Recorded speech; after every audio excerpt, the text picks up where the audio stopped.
Dan sekarang ni kami ni dipimpin oleh seorang Asperger. Sebab tu kami tak boleh belayar selagi kapal Grita tak lalu. Kerana dia yang menaungi projek ni dengan naik kapal pertama yang ke-35. Bila dia buat Madeline yang ke-35 tu, dunia dah lama dah tak buat flotilla. Sepanjang perang Gaza ni tak ada flotilla berlaku. Dia buat pada bulan Jun 2025. Dia ditangkap. Balik. Lepas tu kawan dia pula menyusul. Dia orang buat yang ke-36, nama dia Handalah. Handalah ni pada apa tahu? Strategi dia, Grita pergi untuk dapat gambaran bagaimana nak tebus. Okey, Handalah ni pula media. Pergi pula macam mana kita nak buat coverage untuk menaikkan semangat orang menyokong Palestin. Jadi bila Handalah balik, dia bergabung dengan Madeline. Mari, inilah cara dia. Jadi Grita kata untuk kontennya begini. Yang kapal Madeline balik untuk konten perjuangannya begini.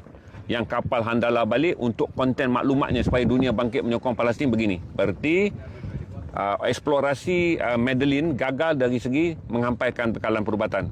Tapi mereka dapat pengajaran untuk buka sikit mata dunia yang baru sedang tidur lepas 600 hari perang waktu tu. Datang pula kapal Handling, dalam tu ada Al Jazeera punya wakil, ada Middle East Eye punya wakil dan ada 2-3 wartawan yang lain. Mereka datang reki pula kesan berita. Kita laporkan ni, berapa orang share, berapa orang tengok. Kemudian kalau kita kena tangkap, berapa banyak awareness dunia. Mereka buat kajian data dan mereka buat kajian algoritma manual. Mereka buat kajian tentang bagaimana nak membesarkan benda ni. Bila balik, barulah mereka atur. Bila atur tu dah yang dengan saya masuk sekali.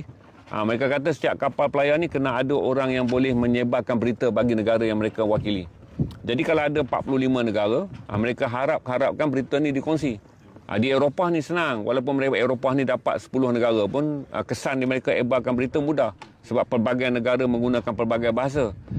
Itu yang menjadikan strategi mereka dalam eksperimen Flotilla 35 melalui kapal Handalah, kapal Madeline, dan eksperimen mereka dalam pelayaran Handalah iaitu yang ke-36 membawa kepada eksperimen yang paling besar ni, kapal yang ke-37. Kalau yang ke-37 ni 40 kapal ni pergi pun gagal lagi, akan ada nanti lagi Flotilla yang ke-38 pula penyambung. Sebab Flotilla ni tak pernah mati daripada tahun 2008. Flotilla pertama 2008. Yang saya sertai sekarang ni adalah yang ke-37.